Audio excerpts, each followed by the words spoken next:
रहती है। तो अगर उनका 60% उनको दे भी दीजिए आपके आकलन से, तो भी आपके पास 40% वो आदमी है जो किसी से खुश नहीं है, वोट देने नहीं जाता है। उसको वो वोट देने बढ़िया विकल्प निकलेगा तो वोट देने के लिए वो आदमी आएगा। अब ये गणना मत कीजिए 11 तारीख तक 13 तारीख तक, जब तक वोट नहीं हो तब तक पूरा ताकत लगाने का समय है। एनालिसिस मत कीजिए, बहुत गणना हो रहा है। भैया कौन जीतेगा कौन हारेगा, अब उसको किनारे रखिए। युद्ध के मैदान में उतर गए तो ये गणना करने का जरूरत नहीं है। कल परसों कोई हमको एक वीडियो भेजा, कहता है देखिए लाइव सिटी में ज्ञानेश्वर कहें कि प्रशांत किशोर फंस गए। तो भैया सब चुनाव जब आप लड़ते हैं तो उसमें फंसिए जाते हैं। लोगों ने हमको कहा बंगाल में फंस गए, हम ना निकल पाएंगे। ऐसा बीजेपी को उलाटे कि आज तक अभी सह नहीं मिल रहा है कि कहां जा रही है।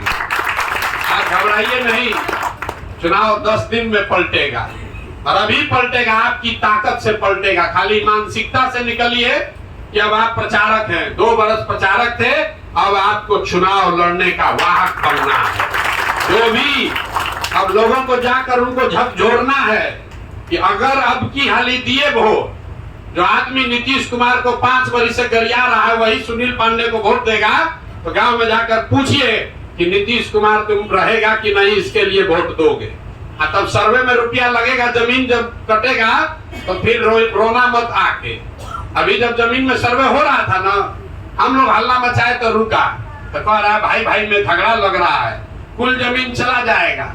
कि जाकर अब लोगों को झकझोरने क्या बात है, जनसुराज आएगा तो क्या कर देगा, कुछ नहीं करेगा। तुम अगर सही आदमी नहीं चुनोगे तो इसी नरक में जीना पड़ेगा। जाकर लोगों को बताने की जरूरत है और कोई हारने से डरने की जरूरत नहीं है। हम लोग अपनी ओर से ईमानदार प्रयास करने में कोई कोशिश कसर नहीं छोड़ेंगे। कोई ये न कहे कि आप हमारे यहाँ आए नहीं थे, इसके बाद भी अगर गलत वोट देगा तो कम से कम सीना चौड़ा करके आप कह सकेंगे कि तुम्हारे पास विकल्प था, आए थे तुम्हारे गांव में पंचायत में, तुम वोट नहीं दिया, अब भोगो अगले 2 बरिस 7 महीना फिर भोगो। ये इतना जरूर कह के आइए। डिफेंसिव होकर मत लड़िए, कुछ डिफेंसिव होकर लड़ने का जरूरत नहीं है। हम लोग का कोई परीक्षा नहीं है, हम लोग का परीक्षा नहीं है। हम लोग अच्छा आदमी को सामने रखकर हम लोग परीक्षा पास कर दिए। अब परीक्षा यहाँ के जनता का है कि उसको बढ़िया आदमी चुनना है कि उसको बदमाश चुनना है। हम लोग का काम है राजनीतिक कार्यकर्ता के तौर पर जाकर घर घर ये बताना कि हमने जो आपसे वादा किया था वो पहला कड़ी हमने पूरा किया है, अच्छा आदमी को लड़ा रहे हैं। यहाँ कंफ्यूजन चल रहा है।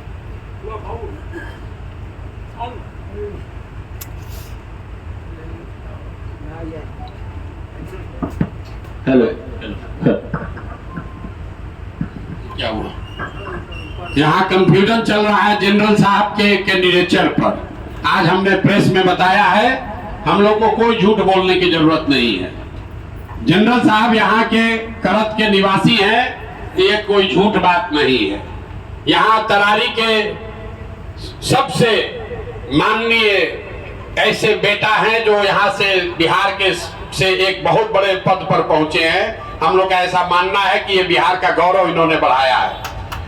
70-72 साल की उम्र में अपना सुख सुविधा छोड़कर यहाँ आपके लिए लड़ने आए हैं। उनको विधायक बनने से नया कुछ नहीं मिलेगा, इससे ज्यादा उनको पहले से मिल रहा है। इसके बाद भी अगर